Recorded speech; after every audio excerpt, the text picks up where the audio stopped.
Olá, pessoal!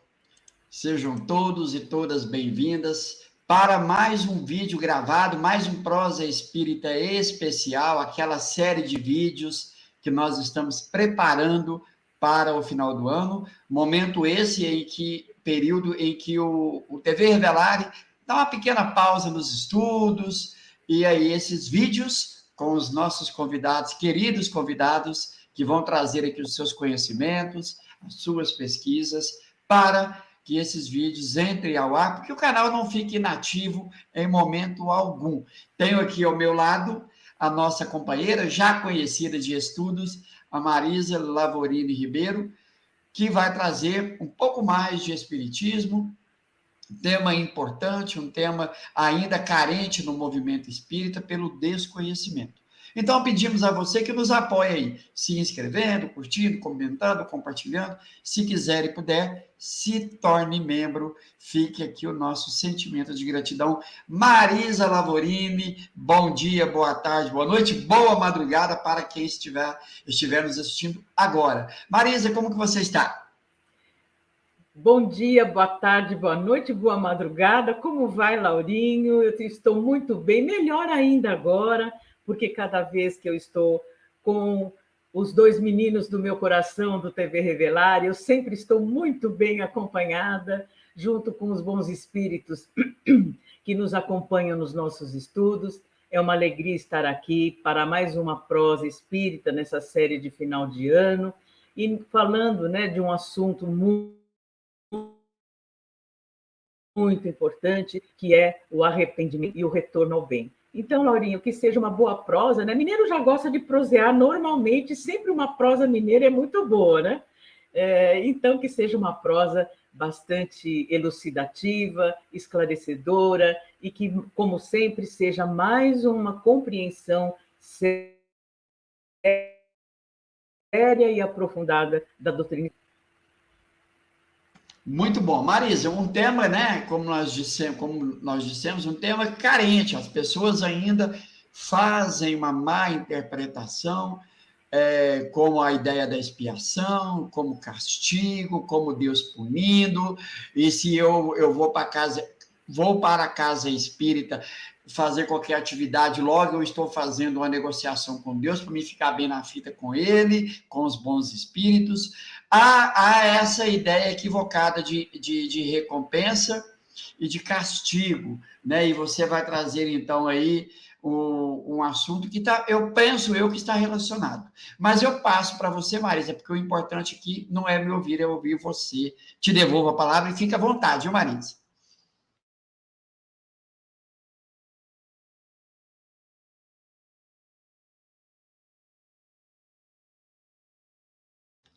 Bom, parece que a Marisa teve um probleminha rápido ali de conexão, mas já ela está retornando. Na nossa região está chovendo bastante, graças a Deus, e algumas vezes, né, dá essas pausas. Bom, enquanto a Marisa se restabelece lá,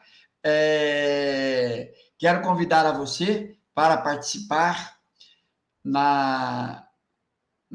em todos os nossos estudos, né?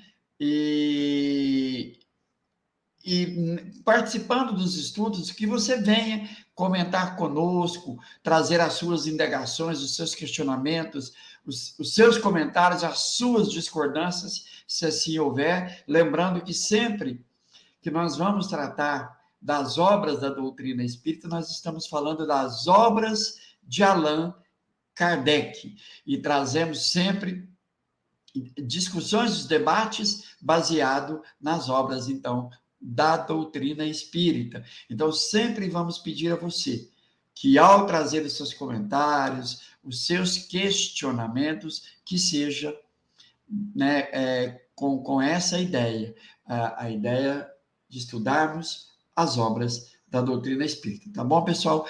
E também já vamos aqui pedindo a você que, mais uma vez, reforçando o pedido de verdade, que compartilhe, né, todos esses conteúdos para que a gente vá levando mais longe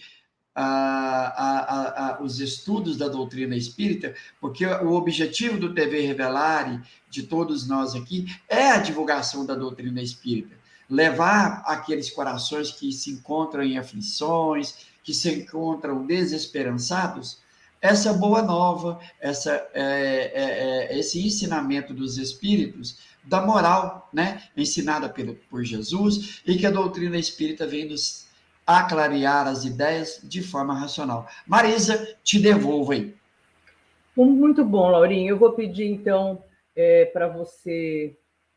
deixa eu compartilhar a tela, né? Porque nós vamos ter como roteiro essa apresentação que nós fizemos, lembrando sempre que toda vez que nós falamos, né, em arrependimento, a reparação do espírito ao retorno e o retorno ao bem, nós temos que necessariamente nos reportarmos ao capítulo 8º do livro Céu e Inferno, a Justiça Divina, segundo o Espiritismo. E nós fazemos isso do livro da primeira edição autêntica da FEAL, né, As Penas Futuras segundo o Espiritismo. Por quê? Porque nós temos nessa edição recuperada a edição original do livro O Céu e o Inferno, O Céu e o Inferno, que nos traz exatamente a importância, né, de nós entendermos claramente, essencialmente, os princípios da doutrina espírita. Então, nós não podemos falar ainda, né, de arrependimento ou de reparação do espírito e o retorno ao bem, se nós não abarcarmos o que nos traz a doutrina espírita sobre a condição, né, do espírito diante, né, da sua justiça divina.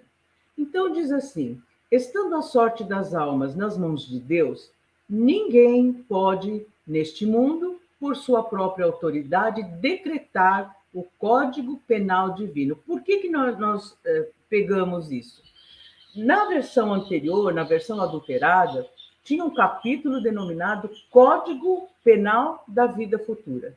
E Kardec começa nesta edição original já falando que ninguém nesse mundo, por sua própria autoridade, pode decretar um Código Penal divino em nome de Deus. Por quê? Porque um código, ele enquadra as pessoas. Nós temos o Código Civil. Então, todas as pessoas que cometem determinado delito são enquadradas num artigo da lei e são tratadas dentro do que diz aquele artigo. Entretanto, a justiça divina não é assim. Por quê? Fomos criados seres individuais, somos espíritos individuais, e, muitas vezes, as imperfeições que cometemos, elas são colocadas dentro de determinadas circunstâncias. Então, mesmo que a falta, às vezes seja da mesma natureza, existem atenuantes e agravantes na justiça divina, de acordo com as circunstâncias que esses delitos, vamos dizer assim, foram praticados, essas imperfeições. Então, Kardec continua: qualquer teoria não é mais que uma hipótese, ou seja, qualquer teoria que o ser humano estabeleça em relação à justiça divina é uma hipótese que só tem o valor de uma opinião pessoal. E por isso mesmo pode ser mais ou menos engenhosa, racional, bizarra ou ridícula.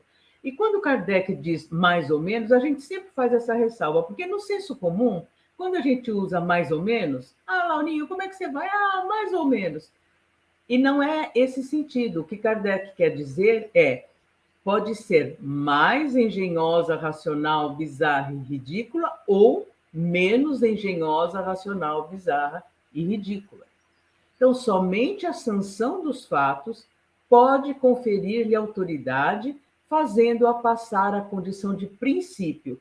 E aí tem uma nota, né? O que Kardec quer dizer? Somente a constatação dos fatos é que constitui autoridade para que nós possamos estabelecer um princípio, né? E deixar de ser uma opinião pessoal ou uma hipótese.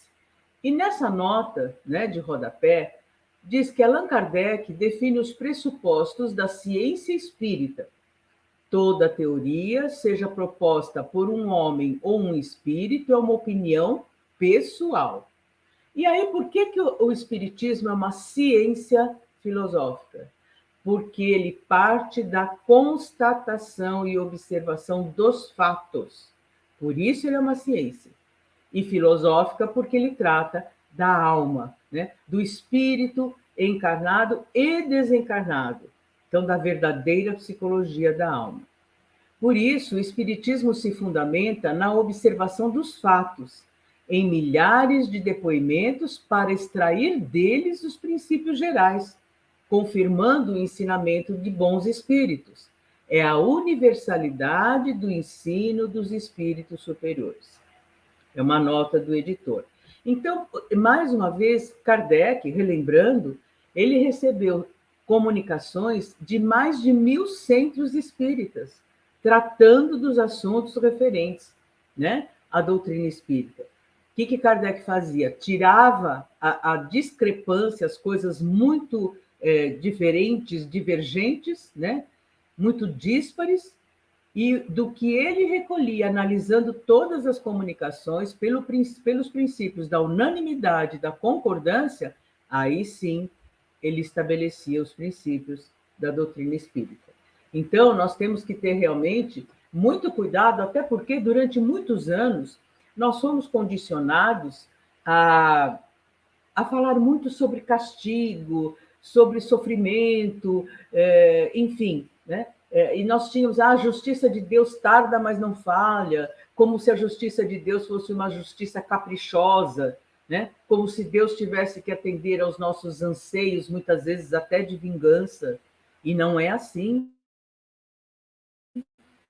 A justiça divina é soberana, é amorosa, bondosa, oferecendo a todos os espíritos a oportunidade de se reparar, de se arrepender e de retornar ao bem.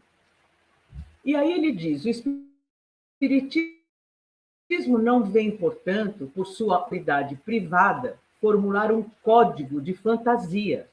Sua lei, no que se refere ao futuro da alma, deduzida de observações feitas sobre o fato, pode ser resumida nos pontos seguintes. Então, não é um código de fantasia, né? No que se refere ao futuro da alma. Ela foi deduzida de observações. E aí, então, Kardec vai estabelecer esses princípios. Então, a nota 87 diz: após os pontos, Kardec define-os como lei de justiça divina. Então, qual é o primeiro aspecto? A alma ou espírito sujeita-se na vida espiritual às consequências de todas as imperfeições das quais ela não se despojou durante a vida corporal. Seu estado, feliz ou infeliz, é inerente ao grau de sua depuração ou de suas imperfeições. Então, por exemplo, eu estou aqui reencarnada, consegui depurar algumas imperfeições minhas, mas não todas. Resta ainda algumas. Vamos supor que eu levo comigo o meu egoísmo. Então, na vida espiritual, eu vou sofrer, quando eu digo sofrer, é passar por, né, um sofrimento moral no sentido de perceber o quanto eu fui egoísta e o que eu poderia ter feito para evitar me tornar uma pessoa tão egoísta. É isso que é importante, porque Kardec, ele fala exatamente isso. O espírito toma consciência do mal que ele praticou e, além disso, do que ele poderia ter feito para evitar esse mal praticado. Olha que interessante como a nossa consciência se amplia, né, Laurinho? Marisa, durante a sua fala me veio aqui uma reflexão e eu gostaria de ouvi-la. Pois não. Quando o espírito ele age, né, motivado pelo egoísmo, pelo orgulho, e o seu desenvolvimento da inteligência, no sentido da moral, ainda é muito pouco, ele sofre devido a essa ignorância, não é isso? Sim. Não é nem tanto em relação ao egoísmo e orgulho, porque primeiro ele tem que reconhecer que ele é orgulhoso e egoísta. Exatamente. E esse sofrimento para ele parece que não tem fim, né? Aquilo vive constantemente remoendo no seu psiquismo. Seria isso? Exatamente, Laurinha. Até porque Kardec fala exatamente isso. O espírito, quando ele se dá conta, quando ele percebe esse mal cometido, ele fica concentrado nas situações em que ele cometeu, por exemplo, o egoísmo, né? Essa tomada de consciência é como se ele dissesse para si mesmo: puxa, como eu não percebi que eu estava sendo uma pessoa tão egoísta, né? E ele sofre moralmente, como muitas vezes nós sofremos aqui quando encarnados, ao percebermos que machucamos alguém moralmente, que ofendemos alguém moralmente, nos dá esse desconforto. Nós temos muitas reflexões dizendo, por exemplo, puxa, por que eu agi dessa forma, né? Eu tenho consciência de que não foi o correto, mas por que será? O que me levou a agir dessa forma? É exatamente isso, Laurinho. Então, o espírito sofre moralmente porque ele percebe tudo isso e como ele poderia ter evitado. Então, por exemplo, ele diz a si mesmo, se é que podemos dizer assim: puxa, eu poderia ter sido mais generoso, poderia ter sido mais fraterno. Então, eu desenvolver isso na próxima reencarnação.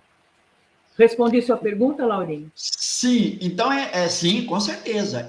Então é acertado dizer que quando o espírito toma consciência e que ele começa a projetar a sua vontade, né? Ou seja, nas próximas reencarnações, para superar isso, ele começa então a mirar, né? Concentrar suas atenções naquilo que ele pode fazer de bom. Né? E ele vai deixando as suas atenções, ele vai voltando para aquilo que ele deseja como bom, logo ele vai desvencilhando daquilo que o faz sofrer. É mais ou menos isso? Eu não sei se eu fui claro aqui na minha colocação, Marisa. Foi claro, sim, Laurinha, é exatamente isso, sim, exatamente. Aí nós vamos para o número 2. Sendo todos os espíritos perfectíveis, em virtude da lei do progresso, trazem em si os elementos de sua felicidade ou de sua infelicidade futura, e os meios de adquirir uma e de evitar a outra, trabalhando em seu próprio adiantamento. Então vejam que beleza, né, esse item. Nascemos todos perfectíveis. O que é isso? Teremos condições de alcançar o progresso espiritual e nos tornarmos espíritos puros. E ser perfectível não é ser imperfeito. Fomos criados do ponto de vista da obra divina como seres perfeitos do ponto de vista de obra da criação.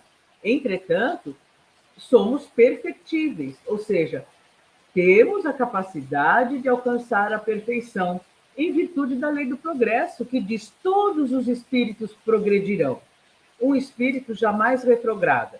Ele pode estacionar numa encarnação ou numa reencarnação, mas retrogradar, voltar atrás, não, porque a lei do progresso é para todos, né? E eles trazem em si os elementos de sua felicidade ou de sua infelicidade futura, e os meios de adquirir uma e de evitar a outra, trabalhando em seu próprio adiantamento. O que é isso? Todos nós temos como atributos do espírito razão, vontade e imaginação. Esses são os meios pelos quais nós vamos alcançar a felicidade ou a infelicidade futura. Vai depender do nosso esforço pessoal, do trabalho que nós fizermos para nos tornarmos seres humanos cada vez melhores, transformados moralmente, praticando a caridade desinteressada, praticando o bem incessantemente, como nosso dever moral. Esse dever moral, que não é um dever coercitivo, mas é um dever natural. A nossa consciência nos diz: é isto que é correto, e é assim que nós devemos proceder. Então, a importância de nós entendermos, né, o que Kardec vem nos trazer. E também tem uma outra nota, né, que nós vamos passar.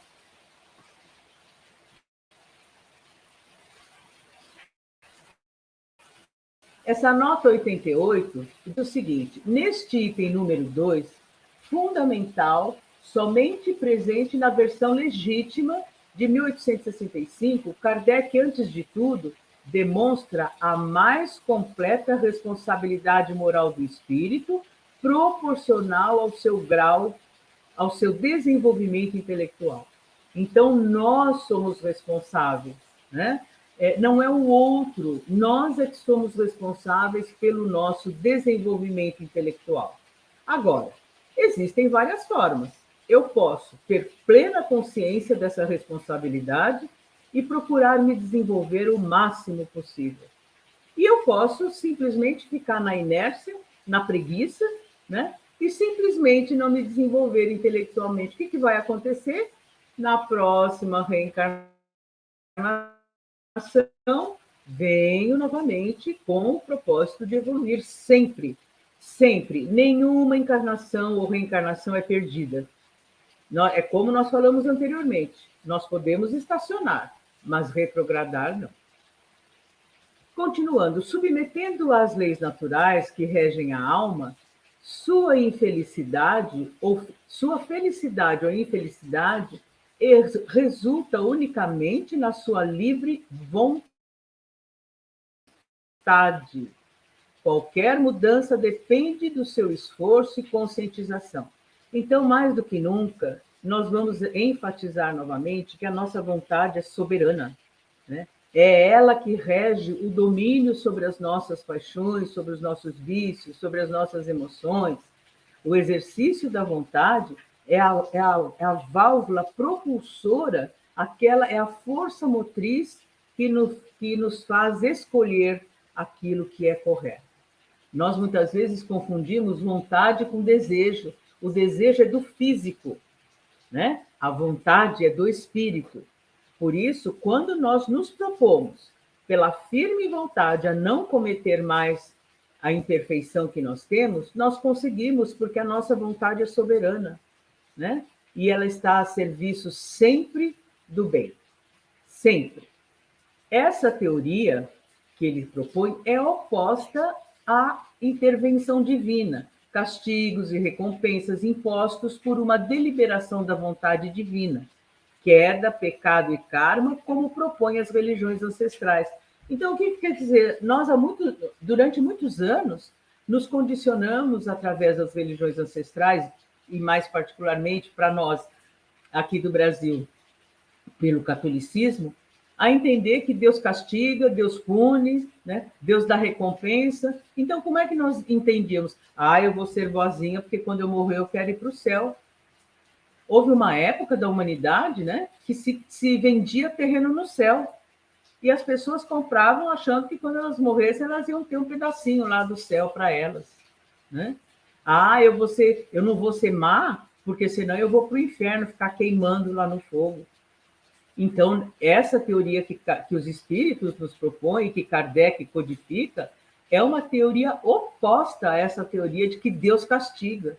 Não, eu tenho a consciência dos meus erros e eu sou responsável por poder superá-los. É esta teoria da doutrina espírita que é fantástica. Então, eu não vou esperar ninguém, né? Nem o Laurinho vir aqui dizer, olha, Marisa, você não tem se comportado bem. Ele, como amigo, até pode chegar e esclarecer. Eu tenho notado que você, às vezes, faz tal coisa. Pensa bem, o que você ganha com isso, né? Moralmente, isso não te faz bem. Como amigo, todo amigo tem o dever de alertar. Agora, né?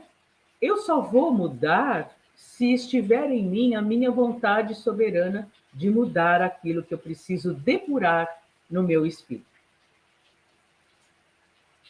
E aí, o item 3, a felicidade perfeita está ligada à perfeição, ou seja, à depuração completa do espírito. Toda imperfeição é uma causa do sofrimento, da mesma forma que toda qualidade, toda virtude adquirida é uma causa de prazer e de atenuação dos sofrimentos, donde resulta que a soma da felicidade e da infelicidade está na razão da soma das qualidades boas e más que possui o espírito. É evidente, quanto mais virtudes eu tiver, mais felicidade o espírito da Marisa terá na espiritualidade. E quanto mais vícios, quanto mais imperfeições, Mas, infelicidade, o espírito da Marisa, que não é a Marisa está Marisa, o Laurinho está Laurinho, porque quando chegamos na erraticidade, assumimos a nossa identidade individual do espírito. O quarto item, a punição é sempre a consequência natural da falta cometida. O espírito sofre pelo próprio mal que fez, de maneira que, estando sua atenção concentrada incessantemente sobre as consequências desse mal, compreende-lhe melhor os inconvenientes e é motivado a corrigir-se. E aqui nós já vamos começar a entrar no arrependimento. Tem duas notinhas aí que nós vamos analisar, né? Mas quando o espírito percebe que as consequências do mal que ele fez é responsabilidade dele mesmo, foi ele que escolheu agir daquela forma, ele então começa a ficar motivado a corrigir-se, e esse arrependimento, essa vontade é irresistível, né? Porque ele cansa de ter praticado o mal, ele percebe que não é esse o caminho, porque ele sofre moralmente. Então, nós vamos ver, né, as duas notinhas, primeiro a 89. Enquanto consequência natural, a punição na doutrina espírita é o sofrimento moral do espírito, né? Que é inerente à imperfeição.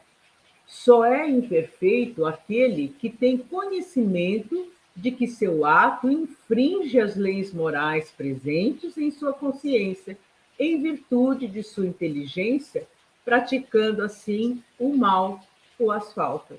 Então, ele percebe tudo isso, ele percebe a consciência do espírito se amplia no mundo espiritual, e ele percebe o mal que ele cometeu. Quando repetidos, ou seja, quando essas faltas, né, repetidas transformam-se em hábitos adquiridos ou imperfeições,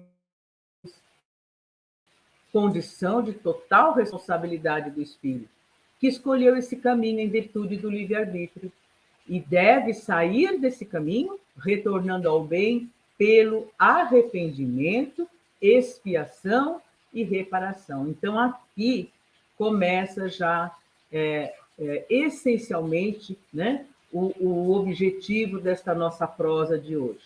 Vejam que o processo de reparação do espírito e de retorno ao bem começa pelo arrependimento. E nós já vamos começar a falar dele. Aí a notinha 90 diz: a consequência do mal convertido em hábito adquirido está na sua inerência ao sofrimento moral, permanecendo o segundo, né? Ou seja, o sofrimento, enquanto durar o primeiro. Por isso, o espírito imperfeito tem uma atenção concentrada incessantemente, pois seu sofrimento é a sua aflição. Lembra quando o Laurinho fez aquela pergunta, né? E eu respondi dizendo que o espírito, quando ele percebe o mal que ele fez, né? Por que o espírito diz assim, às vezes, eu estou vendo os meus perseguidores, aqueles em quem eu fiz o mal? Na realidade, é porque ele está concentrado nessa imperfeição, nesse mal que ele fez, né? E não é que ele vê, de fato, o seu constrangimento em ter provocado o mal, né? Faz com que ele, vamos supor, veja, entre aspas, né? Através da forma pensamento, aqueles a quem ele fez o mal. Então, é importante nós deixarmos claro. E aí, então, ele se arrepende e começa um processo muito bonito, né? Que nós vamos, desculpa, começar a falar. A doutrina da liberdade de escolha das nossas existências e das provas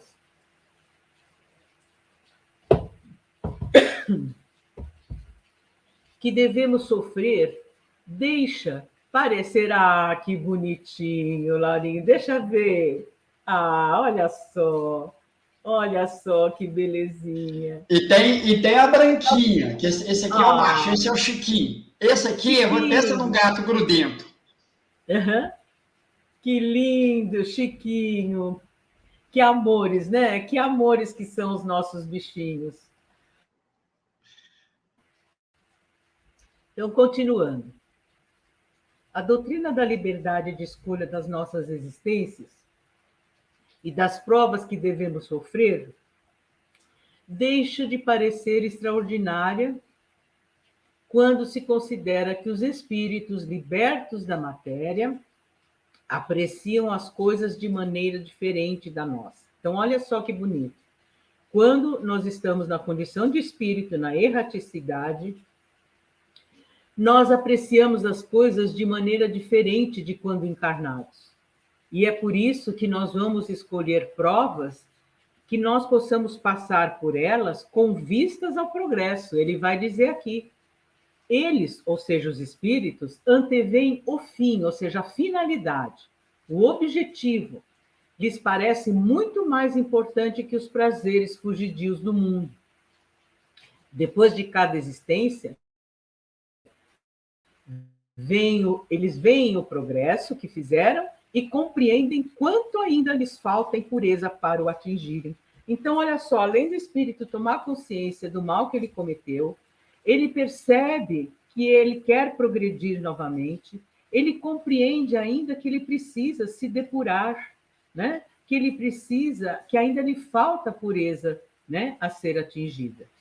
E aí, olha só que importante, eis porque se submetem voluntariamente. A expiação é a escolha de provas. O espírito se submete voluntariamente a todas as vicissitudes da vida corpórea. Ele escolhe isso. Não é Deus que vem e diz, olha, agora você vai para a Terra, você vai passar isso para você aprender. Não é assim. Essa é a maneira antiga que nós pensávamos.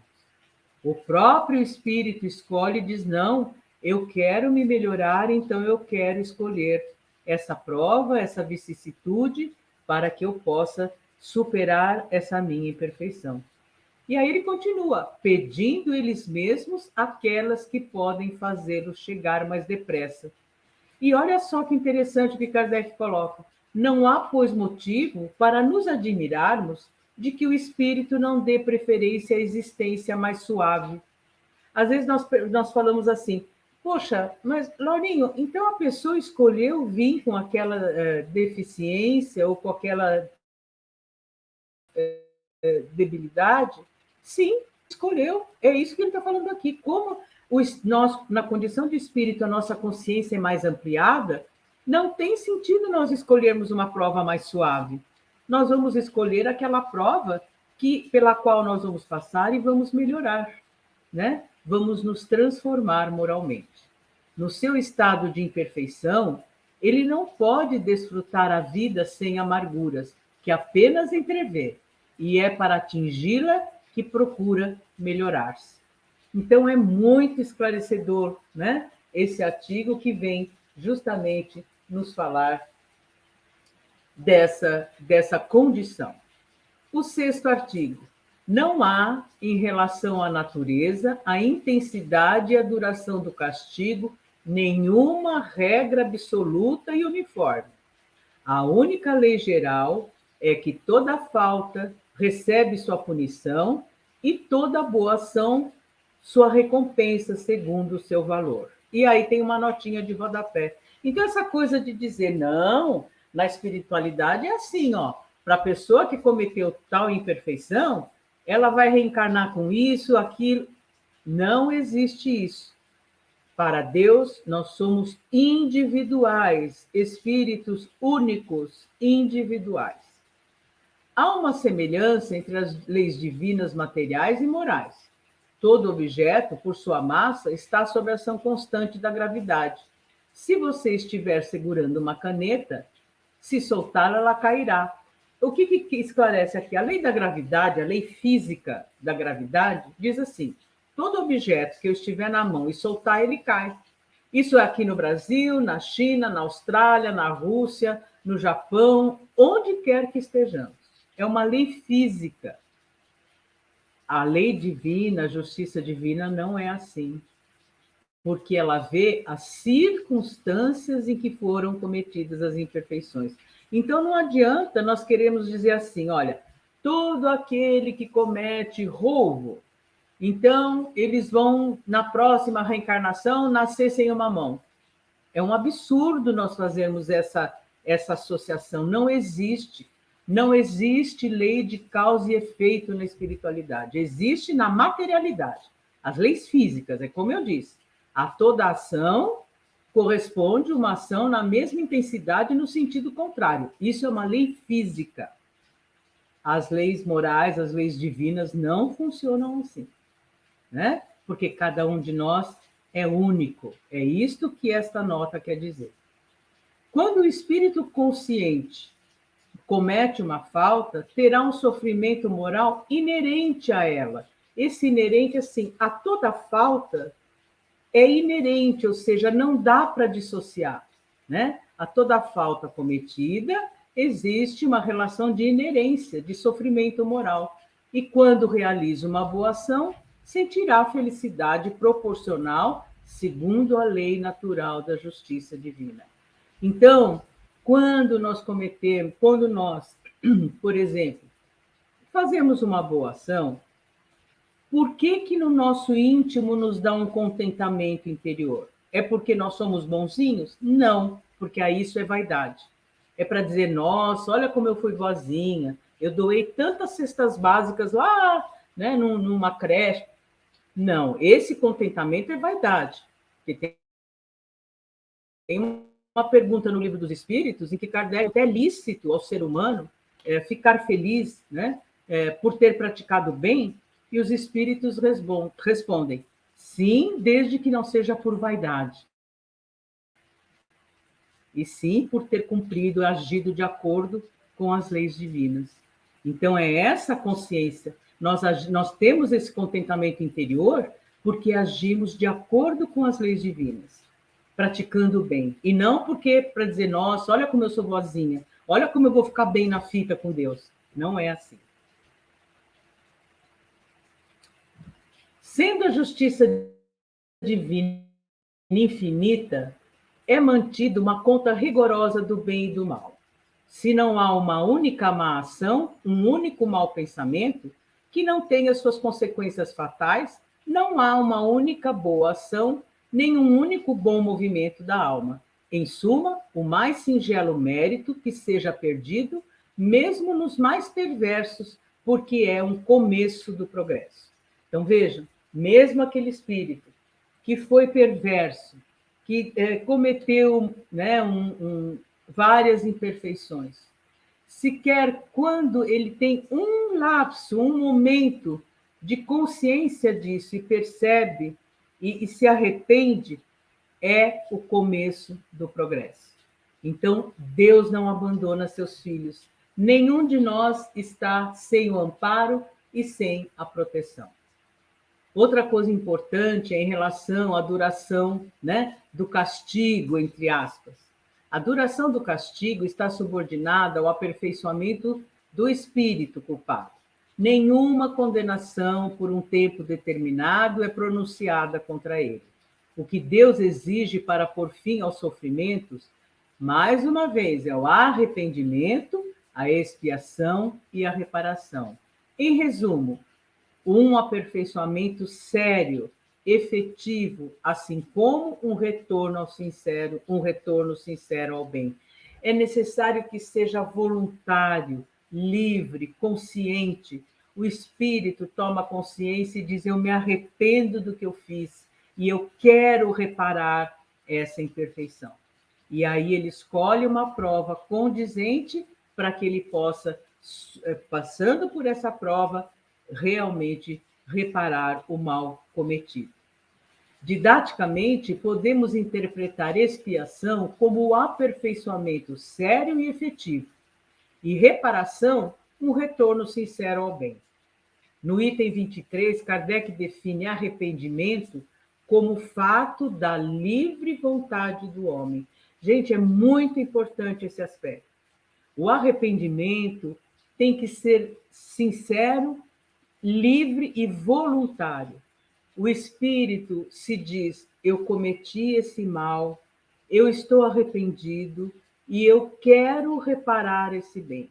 Não veio ninguém, não veio Deus lá dizendo: olha, você precisa se arrepender, senão você vai sofrer muito. Não. É o espírito que toma consciência disso. Ou seja, o espírito imperfeito primeiro conscientiza-se e escolhe superar sua condição. Aí, então, a escolha das provas como expiação, objetivando seu aperfeiçoamento, retornando assim ao bem, conquistando a felicidade ao desenvolver as faculdades da alma. Lembrando mais uma vez, quais são as faculdades da alma? Razão, vontade e imaginação. Uma condenação por um tempo determinado qualquer teria o duplo inconveniente de ou continuar a atingir o espírito que se houvesse aperfeiçoado, ou cessar quando ele ainda estivesse no mal. Deus, que é justo, pune o mal enquanto ele existe. Lembrando que esse pune é o sofrimento moral que o espírito sente. E encerra a punição quando o mal não existe mais, ou seja, o espírito para de ter esse sofrimento moral, porque ele também não só se conscientiza, mas se arrepende. E aí vem uma frase muito bonita que a gente entende melhor esse pensamento, né? Assim se confirma esta expressão: eu não quero a morte do pecador, mas que ele viva, e eu o acusarei até que ele se arrependa.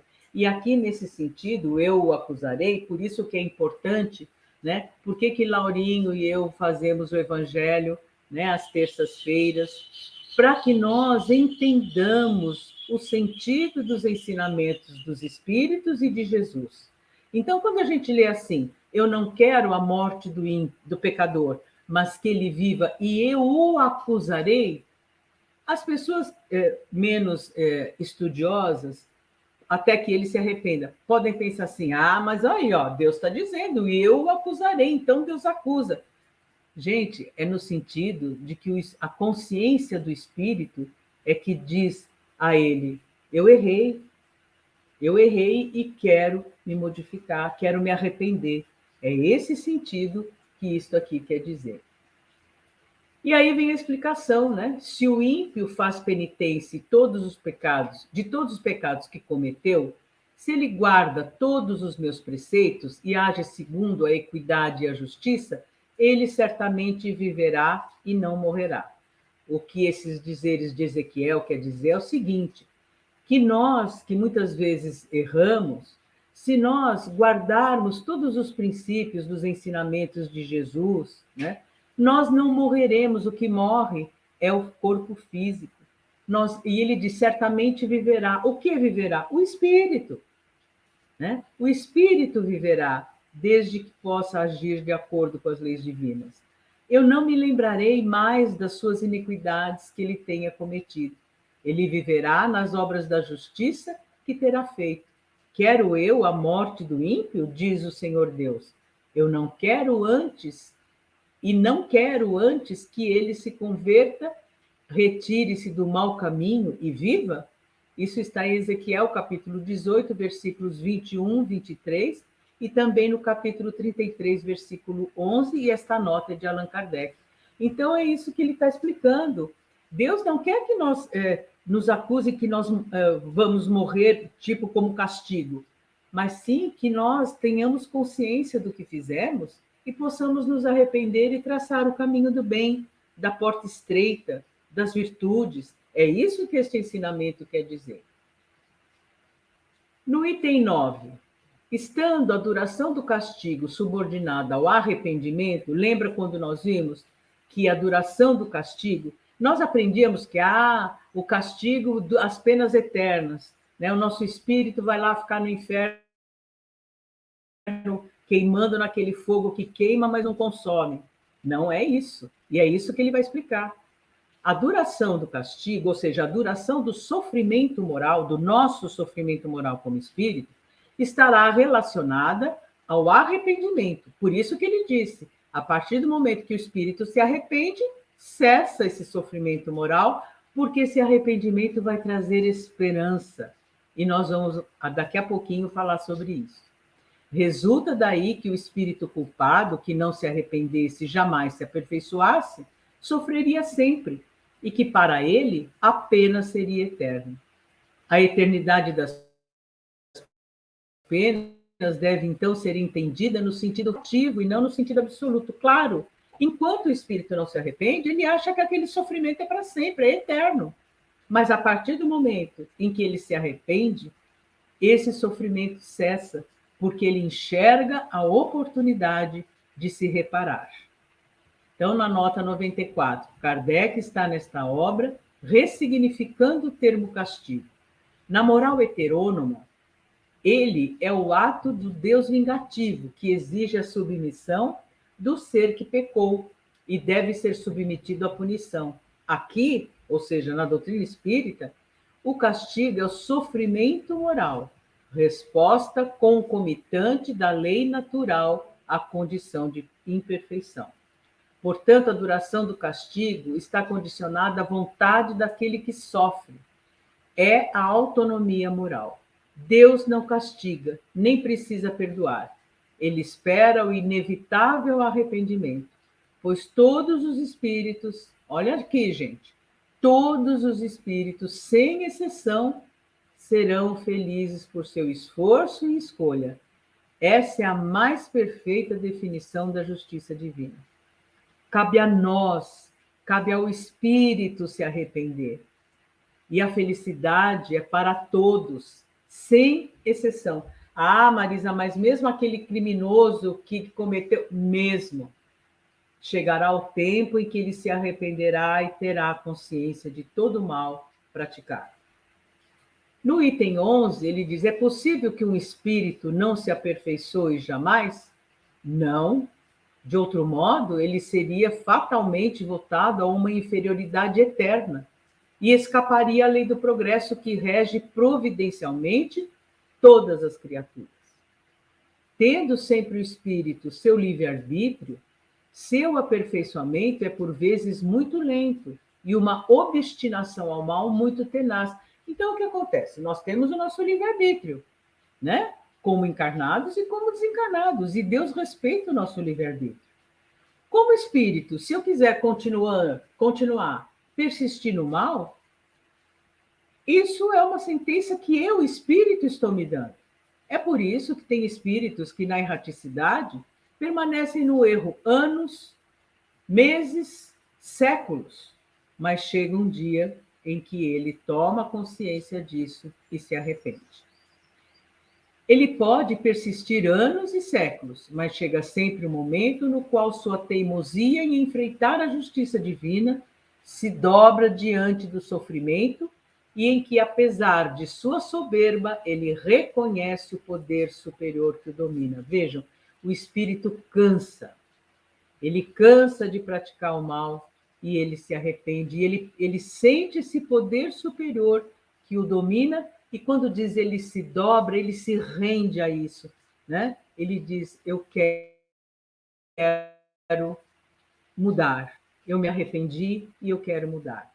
Assim que se manifestam nele as primeiras luzes do arrependimento, Deus lhe faz entrever a esperança.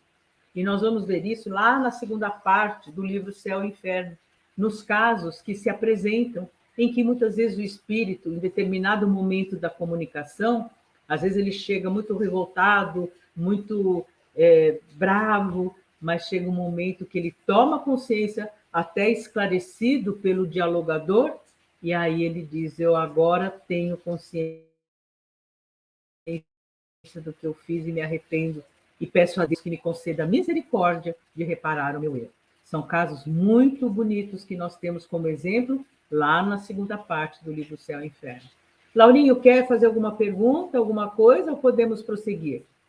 Marisa, e para entender, então, até onde você já nos trouxe aqui, seria, então, interessante meditar sobre quando falar assim, o Espírito se dobra à vontade de Deus. É entender que, como aquela pessoa que não sabe fazer um bolo e vai fazer pela primeira vez, não vai sair bom.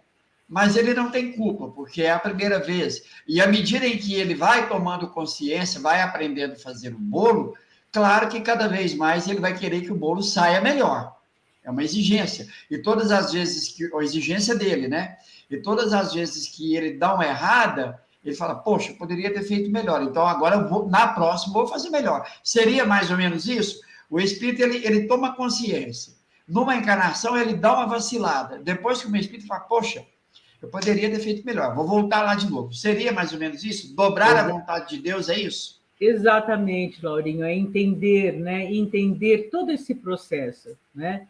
E porque a vontade, qual é a vontade de Deus? Que nós sejamos sempre espíritos voltados ao bem, à prática do bem, da caridade desinteressada, né? Que possamos servir a todo momento, em todas as oportunidades. É exatamente isso. O homem sofre sempre a consequência de suas faltas. Não há uma só infração à lei de Deus que fique sem a correspondente punição. Mais uma vez, lembrando aqui, punição, sofrimento moral. A severidade do castigo é proporcionada à gravidade da falta. Indeterminada é a duração do castigo para qualquer falta. Fica subordinada ao arrependimento do culpado e ao seu retorno à senda do bem. A pena dura tanto quanto a obstinação no mal. Seria perpétua se perpétua fosse a obstinação. Dura pouco, se pronto é o arrependimento. Então, veja, é o próprio espírito que vai determinar a duração do sofrimento moral dele. Quanto mais cedo ele se arrepender, voluntariamente, livre, consciente, tão cedo vai cessar o sofrimento moral dele. E é isso que nós precisamos deixar claro, né, nesses princípios. Desde que o culpado clame por misericórdia, Deus o ouve e lhe concede a esperança. Se Deus não tivesse a menor intenção de nos ouvir, ele não teria dito, pedirdes e obtereis. Né? Jesus nos disse isso. Então, quando na erraticidade reconhece o seu erro e pede por misericórdia uma nova oportunidade, Deus lhe concede sim a esperança através da reencarnação. Mas não basta o simples pesar do mal causado. É necessária a reparação, pelo que o culpado se vê submetido a novas provas, em que pode sempre, por sua livre vontade, praticar o bem, reparando o mal que haja feito. Havendo sincero arrependimento, a esperança é inerente. Isso é muito importante, como diz, não basta só eu pesar pelo mal que eu causei, puxa, não devia ter feito isso realmente, né? Eu tenho consciência. E parar por aí, não, é necessário a reparação, é necessário a reencarnação para que, praticando o bem, o espírito retém o bem, né? E realmente repara todo o mal que haja feito. E aí entra um aspecto importante. Eu não preciso reparar o mal exatamente com aquela pessoa que eu causei o mal. Existe aí um viés de interpretação que as pessoas dizem assim, então se eu fiz mal para o Laurinho, na próxima encarnação eu vou voltar com o Laurinho e vou passar pelo mesmo mal que eu infringi ao Laurinho. Não é assim. Eu posso pedir para voltar com aquele espírito e reparar com ele? Posso, mas não é regra, porque aquele espírito que eu causei o mal, ele segue o caminho dele na próxima encarnação, o caminho dele de progresso, de evolução. Agora, eu posso pedir que eu venha com o Laurinho numa relação afetiva de mãe e filho, de irmão, Posso, mas não é regra geral. É isso que nós precisamos entender para não ficar naquele erro que durante muito tempo nós cometemos, né? Eu fiz mal para o Laurinho, então na próxima encarnação eu vou vir como filha dele e eu vou passar pelo mesmo mal que eu cometi por ele. Não existe isso. Isso é um erro gravíssimo que nós cometemos, né? Que nós Marisa, diga, Laura. Então pensar assim, na encarnação passada, nessa encarnação a pessoa roubou, agora na outra encarnação, então, ele será roubado para pagar o que ele fez. Agora, isso está certo ou está errado? Erradíssimo, erradíssimo, né? Erradíssimo, porque aí seria uma relação de olho por olho, dente por dente. Não é assim. A justiça divina não é assim. Esse espírito que roubou, ele pode vir, ele pode pedir uma encarnação onde ele vá trabalhar por absoluta voluntariado numa instituição onde ele vai se doar, onde ele vai exercer praticamente uma tarefa de missionário, despojado de todas as necessidades materiais, trabalhando a humildade, trabalhando a fraternidade, né? Então, nós precisamos tirar esse erro grave que nós, durante alguns anos, cometemos de interpretação. Alguns, por vezes, ficam durante séculos nesse estado, ou seja, naquele estado de permanência, né, no mal cometido, sem poderem prever o fim de seus tormentos. Assim, eles se dizem condenados por toda a eternidade.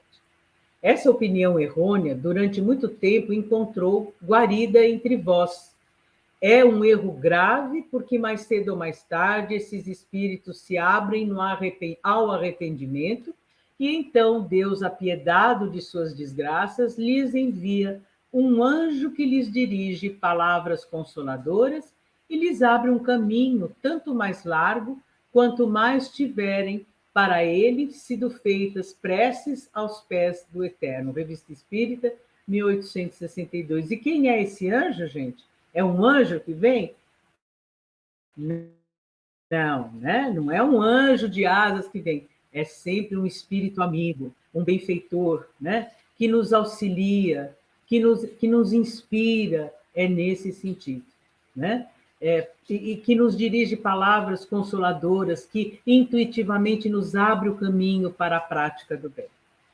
Felizes ainda se eles próprios aliviarem os sofrimentos por um arrependimento sincero, os espíritos, né?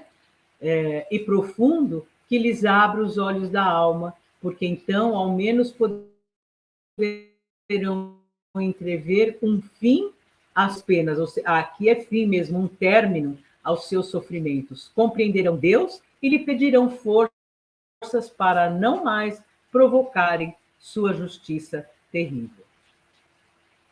A misericórdia de Deus é infinita, sem dúvida, mas não é cega. Ele coloca como condição o arrependimento, a expiação e a reparação. Olha que importante nós entendermos isso. A misericórdia de Deus é infinita, mas ela não é cega. Por quê? Tal seria se Deus, como Pai, né, diante de uma imperfeição de um filho, dissesse: ah, tudo bem, ele errou, mas na próxima ele acerta. Não, é necessária a reparação, né? O que nós fazemos com um filho que comete uma imperfeição? Não, filho, a gente passa a mão na cabeça e diz: tudo bem, na próxima você não faz mais. Não. O que nós fazemos? Nós conversamos, fazemos esse filho, essa criança refletir no que fez, mostramos que não está correto, né? E precisamos dele a certeza de que ele agora, entendendo, não mais cometerá essa imperfeição. É assim que Deus, como Pai amoroso, trabalha conosco. O culpado que ela perdoa não é exonerado, e enquanto não cumprir essas condições, sujeita-se às consequências de suas faltas. Por misericórdia infinita, deve-se entender que Deus não é implacável e deixa sempre a porta aberta para o retorno ao bem. Gente querida, sempre existe uma porta aberta para o retorno ao bem. Ah, mas Marisa, aquele criminoso que está lá na penitenciária, ele cometeu tantos crimes, sempre haverá uma porta aberta para o retorno ao bem. E nós precisamos ter compaixão, sermos condescendentes, porque, via de regra, o que nós fazemos? Ah, imagina, aquele lá não tem jeito. Aquele lá vai morrer e vai continuar do mesmo jeito, vai ter que voltar 1000 vezes. Quem falou? Quem somos nós? Às vezes, um espírito dessa natureza, ele volta numa reencarnação, onde ele escolhe provas profundas para reparação e retorno ao bem, que ele consegue galgar um progresso, às vezes, muito mais significativo do que nós, que não cometemos, às vezes, crime nenhum, mas que não, diante das reencarnações, progredimos um tantinho assim. Então, não podemos exercer julgamento para ninguém. Por misericórdia infinita, deve-se entender que Deus não é implacável e deixa sempre a porta aberta ao retorno ao bem. Seria injustiça se Deus tivesse criado privilegiados, mais favorecidos que outros, gozando sem trabalho da felicidade que outros somente alcançam, com dificuldade ou jamais podem alcançar. Mas onde sua justiça brilha é na igualdade absoluta que preside a todos os espíritos. Todos têm o mesmo ponto de partida. Nenhum espírito em sua formação é bem mais dotado que o outro. Ah, mas Marisa, tem pessoas que têm certas aptidões, certas qualidades, fruto de conquistas de reencarnações anteriores. Espíritos que trabalharam suas virtudes, suas conquistas em reencarnações anteriores. Nenhum que tenha sua marcha sensorial facilitada por exceção. Deus não privilegia ninguém. Nós somos responsáveis pelo desenvolvimento das nossas qualidades espirituais e morais. Aqueles que chegaram ao fim, passaram como os outros pela fileira das provas da inferioridade. Admitido isto, o que há de mais justo que a liberdade de ação deixada a cada um? Veja, o livre-arbítrio é isso. Nós podemos exercer nosso livre-arbítrio e devemos. A estrada da criação da felicidade está aberta para todos. E aí nós devemos perguntar qual é o sentido da minha vida? O que eu quero para a minha vida? O que eu quero para a minha vida futura, a vida do espírito? Eu quero a felicidade, eu quero ser um espírito feliz, que serve na espiritualidade, naturalmente, por amor, auxiliando, cooperando, atendendo à lei de solidariedade que existe, que rege o universo? Ou eu acho que eu vou ficar lá na espiritualidade, sentado, tocando harpa, na ociosidade? Engano nosso, engano nosso. O fim é o mesmo para todos. As condições para atingi-lo são as mesmas para todas. A lei gravada em todas as consciências é ensinada a todos. Deus fez da felicidade o prêmio do trabalho, e não o do favor, a fim de que cada um pudesse dela ter o mérito. Então, vejam, a felicidade é construída por nós mesmos, a felicidade do espírito. Vai depender de onde nós mobilizamos os nossos esforços. Eu me mobilizei para me tornar uma pessoa melhor, para me tornar uma pessoa mais digna, para me tornar uma pessoa que exerce o bem frequentemente, que olho para o meu próximo e procuro ajudá-lo dentro das minhas possibilidades, moralmente e materialmente, claro, mas principalmente moralmente. Ótimo, está aí o mérito, o verdadeiro mérito, porque eu me esforcei para isso. Agora, se eu fico indiferente, se eu fico na inércia, se eu fico... dizem que tem tantas encarnações, né? Então eu vou deixar para a próxima. Eu vou colher os frutos dessa minha inércia, dessa minha inação do espírito. Cada um é livre para trabalhar ou nada fazer para o seu próprio adiantamento. Aquele que trabalha muito e depressa é mais cedo recompensado. É depressa, mais cedo recompensado. Aquele que se desvia do caminho ou perde tempo, atrasa a sua chegada e só pode culpar a si mesmo. Ora, se eu fiquei na preguiça, se eu fiquei na inércia, eu vou culpar quem? O Laurinho? O Laurinho que é culpado de não ter me avisado que eu tinha que trabalhar. Nada disso. Eu tenho consciência das leis divinas. Eu sei que ganharás o teu pão com o suor do teu rosto. A lei do trabalho, a lei do progresso. O homem, aquele que se desvia do caminho, perde tempo, atrasa a sua chegada o quê? A perfeição, e só pode culpar a si mesmo. O bem e o mal são voluntários e facultativos. Eu posso escolher fazer o bem sempre. O homem, sendo livre, não é fatalmente impedido nem a um nem a outro. Tal é a lei da justiça divina. A cada um, segundo suas obras, no céu como na terra. Muita paz a todos vocês. Gratidão pela oportunidade, né, de estar aqui mais uma vez na TV Revelare, podendo trazer para vocês, né, dentro da nossa contribuição, o nosso entendimento da lei de justiça divina, da importância do arrependimento, né, e da reparação do espírito e retorno ao bem. E tudo isso que nós vimos na condição de espírito, nós podemos vivenciá-lo já na condição de espírito encarnado. Então, quando nós cometemos uma falha, uma imperfeição, que nós possamos olhar para dentro de nós mesmos e nos arrependermos, né? E imediatamente fazer essa reparação. Chegar para aquela pessoa que nós cometemos o mal, que nós humilhamos, que nós ofendemos, que nós magoamos, e dizer, olha, eu me arrependi, me desculpe, me perdoe. Eu me senti muito mal com o que eu fiz com você. De coração, eu peço que você me perdoe, me desculpe, né? E eu quero me reparar com você. Quando nós fazemos isso, enquanto encarnados, com certeza, nós estamos adiantando o nosso progresso, o nosso retorno ao bem e preparando a felicidade do espírito na nossa vida futura. Laurinho, era isso que eu tinha para dizer. E agora passo para você, para as suas considerações. Com muita gratidão a todos.